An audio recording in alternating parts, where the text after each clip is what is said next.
Nagbabalik po ang unang balita, mga igan. US Secretary of State Hillary Clinton nasa Pilipinas ngayon para sa ika-6 na anibersaryo ng US-Philippines Mutual Defense Treaty. Ngayong araw, nakatakdang makipagpulong ang dating unang ginang ng Amerika kay Pangulong Noynoy Aquino. Narito ang report ni Pia Arcangel.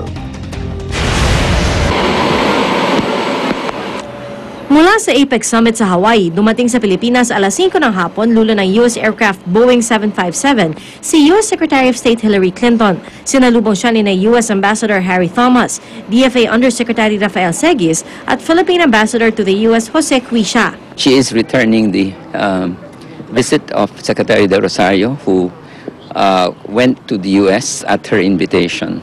Ito na ang ikalawang pagbisita ni Clinton sa bansa bilang Secretary of State. Una noong November 2009, kung kailan binisita pa niya ang ilang hinagupit ng Bagyong Ondoy, kabilang ang Malanday National High School sa Marikina na sinalanta ng baha. At ngayon, naririto si Secretary Clinton para sa pagdiriwang ng ika-60 anibersaryo ng US-Philippines Mutual Defense Treaty. Of course, that's, I think, significant. And of course, we appreciate the fact that the U.S., particularly Secretary Clinton, is paying a lot more attention to Asia and the Philippines in particular. No?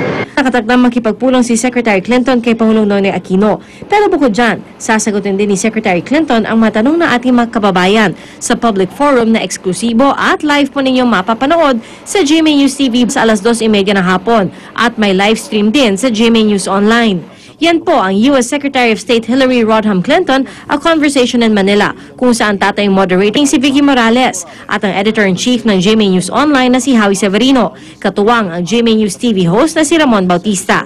At kayo mismo maaaring magpadala ng matanong kay Secretary Clinton sa pamamagitan ng YouScoop, Twitter, Facebook at Skype accounts ng GMA News. Gamitin lang na official hashtag ang SecClintonManila. Para sa unang balita, Pia Arcangel reporting.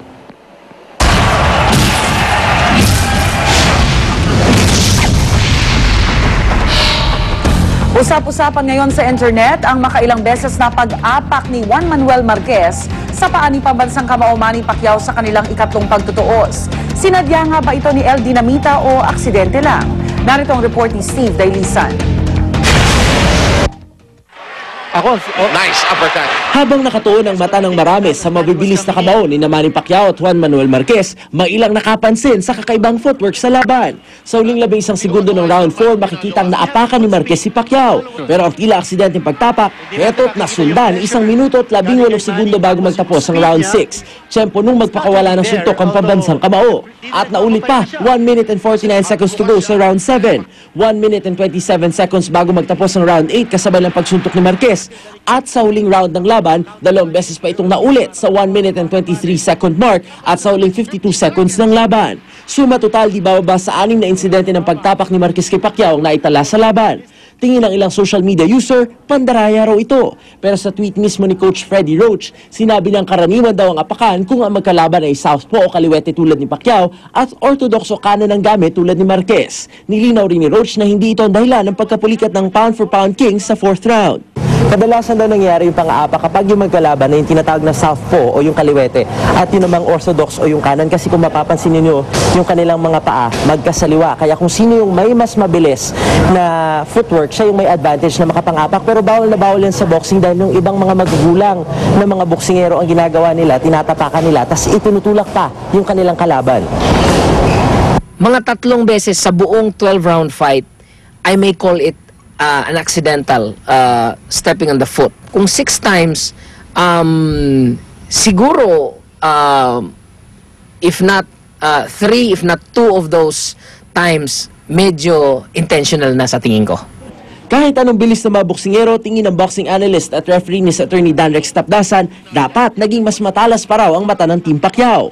Sana napansin nila yon. They should have advised Manny to at the very least, advise Manny to avoid that or tell the referee. Mabuti na lang daw at maganda ang balanse ni Pacman kahit natatapakan dahil kung hindi ay posible pa raw itong mabilang na knockout. Para sa unang balita, Steve Dailisan reporting. Daang-daang aso na stranded sa matinding baha sa Thailand, nasagip.